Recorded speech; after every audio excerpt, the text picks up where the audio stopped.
اگر آپ پڑھیں ہسٹری بکس تو آپ کو پتا چلے گا کہ صحابیات بحث کیا کرتی تھی نبی کریم صلی اللہ علیہ وسلم کے ساتھ، ورڈ آرگیو یوز ہوا ہے، اور نبی کریم صلی اللہ علیہ وسلم اس وقت تک کھڑے رہتے تھے اور پیشنٹلی ان کی باتوں کا جواب دیتے تھے جب تک کہ وہ سیٹسفائی نہیں ہو جاتی تھی. کبھی وہ اپنے ماتھے پہ بل بھی نہیں لاتے تھے، یا کبھی بھی نہیں کہتے تھے کہ بس کرو میں بزی ہوں، میں نے عبادت کرنے جانا ہے، میں اللہ کا نبی ہوں، تم مجھ سے سوال کیوں پوچھ رہی ہو. Nothing like that ever happen.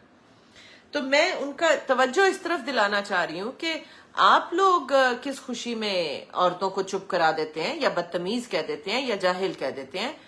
یہ نبی کریم صلی اللہ علیہ وسلم کا تو سنت ایسی نہیں تھی، وہ تو بہت پیشنٹلی جواب دیتے تھے.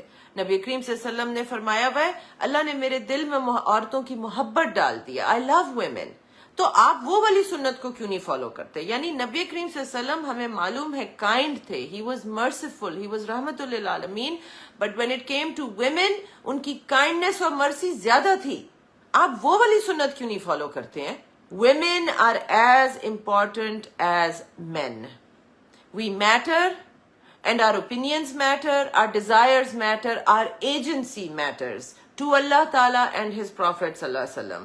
So پہلے تو میں ہر چیز اپروچ ہی اسی طرح سے کرتی ہوں کہ مجھے میرے رب نے اور اس کے نبی نے کہا ہے کہ تمہیں ایکول پیدا کیا ہے.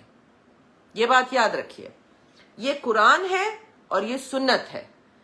اس کے بعد میں کسی چیز کو نہیں مانتی. کسی اسکالر کا اوپینین آ جائے، آئی ڈونٹ کیئر، جس نے بنایا ہے اس نے بتا دیا ہے.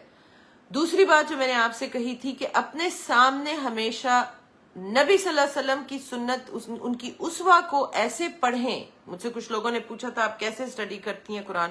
سب سے پہلے بیٹا ریڈ اسوہ حسنہ، ایک obsession کی طرح پڑھیں، اور اس کو اس طرح سے جان لیں کہ جیسے نبی کریم صلی اللہ علیہ وسلم آپ کسی اپنے بیسٹ فرینڈ کو جانتے ہیں یا اپنی کسی بہت کلوز فیملی ممبر کو جانتے ہیں. کہ مجھ سے اگر کوئی آ کے میری بیسٹ فرینڈ کے بارے میں کہے گا کہ اس نے یہ بات کہی ہے، میں کہوں گی نہیں، ہو ہی نہیں سکتا، وہ ایسی ہے ہی نہیں، مجھے پتا ہے اس کے اندر ہے ہی نہیں یہ چیز، وہ کر ہی نہیں سکتی. اس طرح سے جان لیں.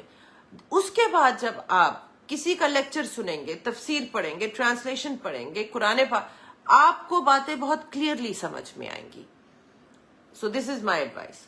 سو پہلے تو یہ بات سمجھ لیں. دوسری بات، قرآن ہمارا دین وزڈم اور حکمت کی کتاب ہے. یہ اپریشن کی اور بلینگ کی اور بیوقوفی کی کتاب تو ہرگز نہیں ہے.